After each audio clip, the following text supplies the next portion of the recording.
In the summer of 1997, deep in the South Pacific Ocean, something extraordinary was captured by machines that were never designed to inspire legends. Hidden beneath the waves, the United States National Oceanic and Atmospheric Administration, better known as NOAA, operated a vast network of hydrophones.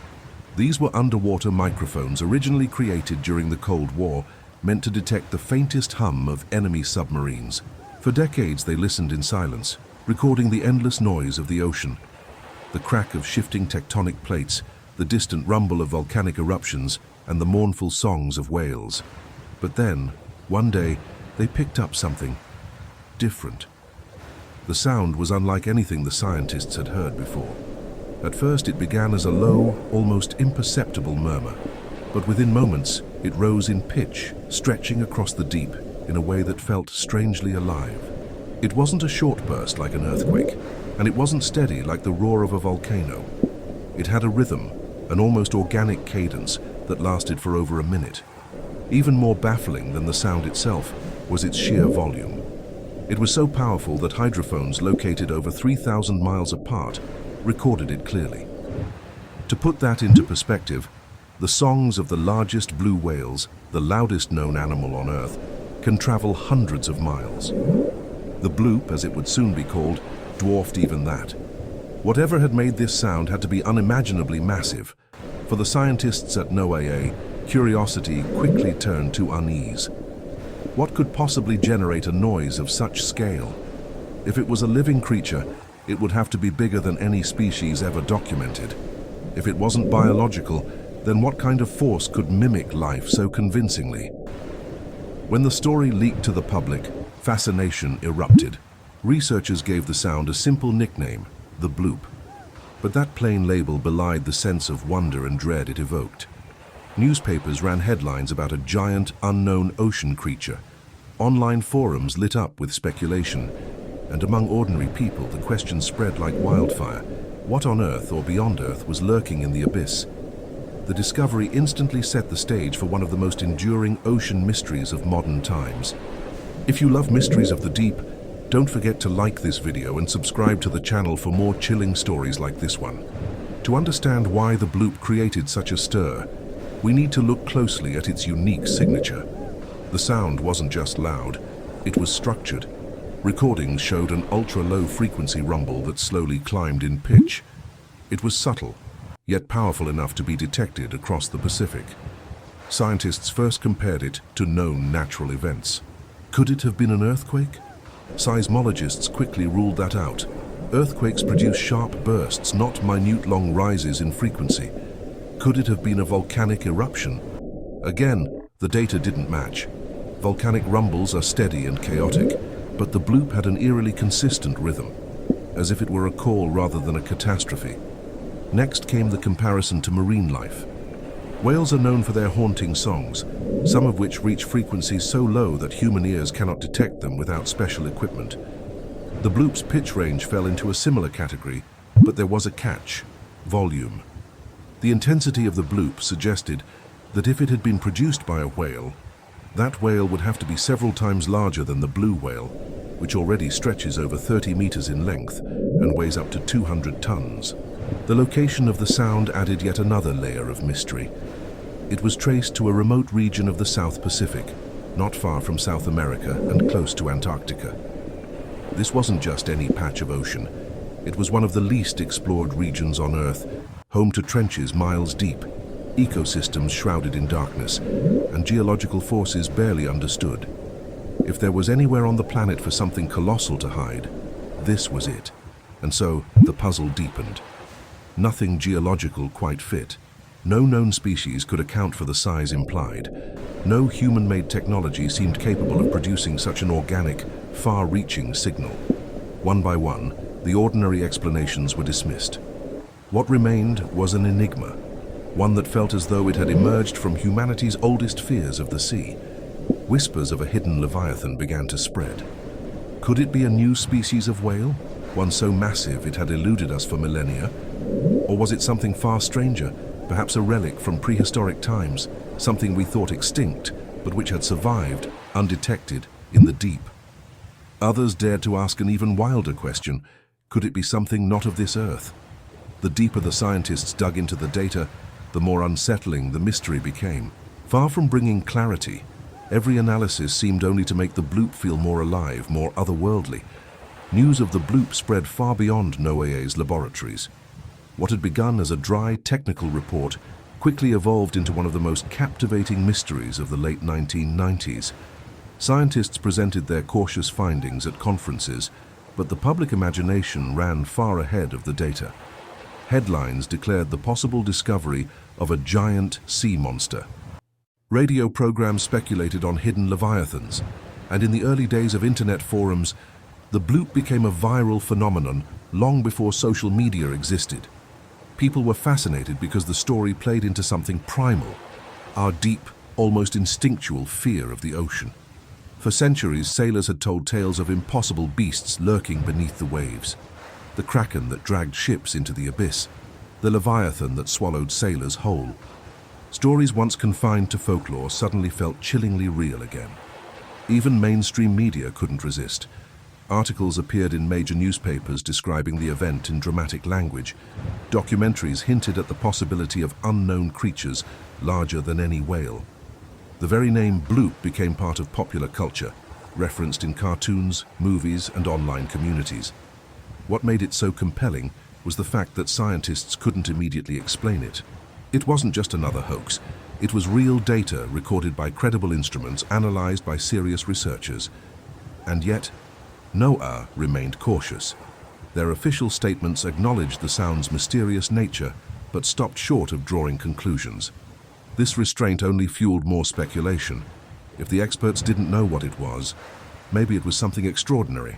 Forums filled with theories. Amateur researchers pored over spectrograms, comparing the bloop to recordings of whales, submarines, even artificial signals from deep-sea mining. Conspiracy theories thrived, suggesting governments were covering up the truth. The mystery was irresistible. What truly cemented the bloop's legendary status was the sheer scale of the unknown. The ocean, vast and uncharted, became the stage for a new myth. For the first time in decades, humanity was reminded that our world still held secrets beyond our comprehension. With no official explanation, speculation filled the vacuum, and the most natural starting point was biology. Could the bloop have come from an animal? If so, it would have to be the largest creature ever to live on Earth. The first suspect was a whale. Blue whales, the largest animals known, already produce calls at similar frequencies. But scientists calculated that to match the intensity of the bloop, such a creature would need to be several times larger than a blue whale. Imagine a whale the size of an aircraft carrier gliding unseen through the depths of the Pacific. Could an undiscovered species of super whale exist in waters we've barely explored? Others pointed to cephalopods. The colossal squid, once thought to be a sailor's myth, was only confirmed in the early 2000s, long after the bloop was recorded. If one legendary creature could be proven real, why not another? What if there were squids larger still, tentacled giants living in the abyssal plains, their movements producing sounds that mimic life itself? Some went further back in time. Could the bloop have been a relic of prehistory? The mighty megalodon, a shark that grew over 15 meters long, was believed extinct for millions of years. But legends of massive sharks persist in coastal communities, and the deep sea offers plenty of places to hide. Was it possible that a survivor from Earth's ancient oceans had revealed itself, if only for a moment, through sound? And then came the wilder theories. Some claimed it wasn't biological at all, but extraterrestrial. What if it was alien technology resting on the seafloor, humming with power beyond our understanding? Others tied it to UFO sightings over oceans, suggesting that whatever they were, the sea was their base of operations. Finally, there were the mythological connections. Lovecraft enthusiasts couldn't ignore the coincidence. The sound's origin was traced not far from the coordinates of Relia, the fictional sunken city where the cosmic entity Cthulhu was said to sleep. To them, the bloop wasn't just a sound, it was a warning, a signal that something ancient was stirring. Most scientists dismissed these theories as speculation, but they couldn't deny the fascination they generated. Each hypothesis, whether a colossal whale, a monstrous squid, an alien engine, or a sleeping god, kept the public hooked. And in the absence of answers, the line between science and myth blurred more with each retelling. The bloop was no longer just a recording, it had become a legend. If the bloop wasn't a whale or a squid or a prehistoric shark, then what was it? The absence of evidence only widened the doors of speculation, and some of the boldest theories took root here. One of the most popular ideas was extraterrestrial. After all, the sound seemed almost too strange, too unworldly to belong to Earth's catalogue of natural phenomena. UFO sightings over the ocean had been reported for decades, and some researchers suggested that maybe the oceans weren't just hiding animals, but entire bases. Could the bloop have been the signal of alien machinery, resting deep in the trenches, humming with power? Or perhaps it was a form of communication not meant for us at all, but intercepted by accident thanks to Cold War hydrophones designed for an entirely different purpose. This theory gained traction because of one simple fact. The ocean floor is harder to map than the surface of Mars. Vast areas remain completely unexplored, a perfect hiding place for technology, or something stranger, that might be beyond human understanding. But while the alien theory was dramatic, another interpretation captured the darker side of human imagination: the Lovecraft connection. Fans of horror fiction were quick to notice the chilling coincidence that the coordinates of the bloop's origin roughly aligned with the supposed location of Aurelier, the sunken city described by author H.P. Lovecraft. In his mythos, Aurelier is the resting place of Cthulhu, an ancient godlike entity lying in slumber beneath the sea, waiting to awaken. For these readers, the bloop wasn't just noise, it was a warning, a stirring in the depths, a shiver from something vast and malevolent. The organic quality of the sound only fueled these beliefs. It didn't sound mechanical, it didn't sound geological, it sounded alive. Of course, scientists dismissed such claims as pure coincidence, but coincidences are powerful things, especially when they ignite our oldest fears. And the truth was undeniable. Whatever the bloop was, it had managed to blur the line between science and legend in a way few discoveries ever have. While the world speculated about monsters, aliens, and elder gods, the scientists at NOAA pressed on with a more grounded mission: to find a natural explanation. They began by comparing the bloop with every known sound in their vast archive of ocean recordings. Earthquakes, volcanoes, shifting tectonic plates, all were tested and quickly ruled out. The bloop simply didn't match. Next, they studied marine animals. Blue whales and fin whales were analyzed closely, their calls compared side by side with the mysterious sound. The bloop shared some characteristics with whale songs, but the sheer volume was far beyond anything an animal could reasonably produce. It was as if nature itself had amplified the voice of a creature to impossible levels. The scientists then considered the possibility of man-made origins. Could it have been a submarine, or some secret military experiment? Again, the data argued otherwise. Submarines operate with mechanical noise signatures, propellers, engines, machinery, that sound nothing like the strange organic rise and fall of the bloop. Even classified technology couldn't explain something so loud, so widespread. Frustration grew. Each possible explanation was tested and eliminated, leaving behind only questions. The ocean itself seemed to mock their efforts, swallowing up evidence and leaving behind only an echo of something vast and unknown. But this is the difficulty of studying the deep sea. More than 80% of it remains unexplored, and instruments can only capture tiny fragments of its vast symphony. To hunt for one sound in that endless darkness was like trying to catch a shadow with your bare hands. Still, the search continued. NOAA doubled down on its monitoring, deploying more hydrophones, expanding its network, hoping that someday a new sound would offer a clue. Years would pass before such a clue finally emerged.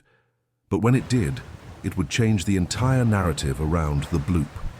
For years, the bloop remained unsolved. Theories swirled, legends grew, and the sound itself became a cultural icon. But science, though slow, is relentless. And in 2002, 5 years after the mysterious noise shook the Pacific, NOAA researchers finally announced what they believed was the true explanation. The key lay not in biology nor in mythology, but in the frozen world of Antarctica. During the late 1990s and early 2000s, NOAA's hydrophones began to pick up a series of powerful, low-frequency sounds eerily similar to the bloop. Only this time the source was visible. Massive chunks of ice breaking off Antarctic glaciers and ice shelves, an event known as an icequake. When these enormous sheets of ice fracture, they release staggering amounts of energy into the surrounding water. The sound waves travel across the ocean at ultra-low frequencies, almost identical to those of the bloop. Side-by-side comparisons showed uncanny similarities: the same rise in pitch, the same organic rhythm, the same immense volume. For the scientists, this was the breakthrough they had been waiting for. At last, a natural explanation seemed to fit. The bloop wasn't the cry of a leviathan or the hum of alien machinery. It was most likely the voice of the Earth itself, ice tearing free from its ancient grip, sending tremors through the ocean. And yet, the revelation wasn't simple. Why had it taken so long to connect the dots? Part of the answer lies in the challenge of studying the ocean. The hydrophone network had been designed for military use, not for scientific discovery, and its data archives were vast and unwieldy. Matching a single sound from 1997 with later icequake recordings required years of careful analysis, cross-referencing, and field validation. Still, the conclusion stood. The weight of evidence pointed to ice. The bloop, it seemed, was no monster. But the story wasn't over, because for many, the scientific answer raised almost as many questions as it solved. When NOAA presented its findings, many in the scientific community accepted the explanation. It was elegant, logical, and supported by data, but not everyone was convinced. Skeptics pointed out that while icequakes were indeed powerful, the bloop was unusually loud, louder than any other recorded icequake before or since. Why had this one sound dwarfed all others? Could an iceberg alone really explain a signal strong enough to cross an entire ocean? Others questioned the organic quality of the sound. To many ears, the bloop didn't sound like a chunk of ice cracking. It sounded alive, like a call. Even NOAA's own spectrograms gave the impression of a rising voice rather than a random fracture. If it truly was ice, why did it mimic the acoustic profile of biology so closely? And then there was the problem of belief. By 2002, the bloop had already captured the public's imagination. To say it was just ice felt anticlimactic, even disappointing. People wanted to believe in monsters. They wanted to believe in hidden leviathans, in mysteries waiting to be uncovered. The idea of an iceberg, however scientifically accurate, simply didn't satisfy that craving. This divide created two camps: the realists, who accepted NOAA's findings as the best available explanation, and the believers, who clung to the idea that something more mysterious lurked beneath the waves. For the realists, the case was closed. For the believers, it was only the beginning. Internet forums and documentaries continued to speculate long after NOAA's announcement. Some accused the government of covering up the truth, insisting that an unknown creature had made the sound, and that officials were hiding the evidence. Others admitted that icequakes might be real, but argued that the bloop was simply too unique to fit neatly into that box. And perhaps that is the true power of the bloop. Even when science offered an explanation, the myth refused to die. Because in the end, the ocean doesn't give up its secrets easily. And sometimes, the mystery itself is more enduring than the truth. The bloop may have been the loudest and most famous underwater sound ever recorded, but it was far from the only one. NOAA's hydrophones and similar instruments around the globe have captured countless unexplained noises over the years, each with its own strange qualities, and each a reminder of just how much we still don't know about the deep sea. Take the upsweep, for example, first detected in 1991. This strange sound consists of a series of long rising tones that seem to echo seasonally, appearing most strongly in the spring and autumn. Scientists suspect it may be related to volcanic activity, but after decades of study, its exact source remains unidentified. Unlike the bloop, the upsweep has never faded. It continues to be heard year after year, a repeating riddle carried on the currents. Then there's the slowdown, another mystery recorded in the 1990s. As its name suggests, this sound begins at a high pitch and then gradually decreases in frequency, lasting several minutes. It too was traced to the southern Pacific Ocean, uncannily close to the region where the bloop was located. Was this just coincidence, or was the ocean trying to tell us something we don't yet understand? Other eerie noises include Julia, a haunting moan recorded in 1999, and the train, a sound resembling the rumble of locomotives underwater. Each has been catalogued, analyzed, and debated, yet none have been fully explained. These phenomena illustrate an unsettling truth. The ocean is full of voices we can't interpret. Our technology has given us ears to hear them, but not always the knowledge to decode them. For every solved case like the bloop, there are others that remain open, whispering mysteries from the abyss. And perhaps that is why people continue to doubt official explanations, because the sea itself resists being fully understood. In the end, whether the bloop was truly an icequake or something stranger hardly matters. What matters is the impact it left behind. The sound sparked a renewed global interest in the deep ocean, an environment more alien than outer space and far less explored. Funding for acoustic research increased, and scientists began to take a closer look at the strange symphony of noises rising from the depths. But beyond the labs and data archives, the bloop became a cultural phenomenon. It appeared in movies, television shows, novels, and video games. It was referenced in cartoons and creepypastas, becoming a modern myth passed through online communities. To an entire generation, the word bloop no longer meant a simple sound. It meant mystery, awe, and the possibility of monsters hidden beneath the waves. And perhaps that is its greatest legacy. Science gave us an answer, but the legend refused to die. Because sometimes people don't want a mystery to be solved. Sometimes the mystery is the point. The bloop reminds us that the ocean is still largely unknown. Over 80% of it remains unexplored. Filled with trenches deeper than mountains are tall, ecosystems untouched by sunlight, and creatures we have yet to imagine. In those dark waters, it's not impossible to think that something immense still lurks, waiting for the moment when we will once again hear its voice. So maybe the bloop was ice, or maybe it was something more. But what cannot be denied is that it captured the world's imagination and held it for decades. And in that sense, the bloop will never be silent. And that was the story of the bloop, the sound that shook the Pacific and echoed through our imagination. Science may have one explanation, but the mystery still lives on in the depths. What do you think it was? A cracking iceberg, a colossal sea creature, or something not of this earth? Don't forget to like this video, subscribe to the channel, and ring the bell so you never miss our next deep dive into the unexplained. Because the ocean keeps its secrets well, and this was only one of them.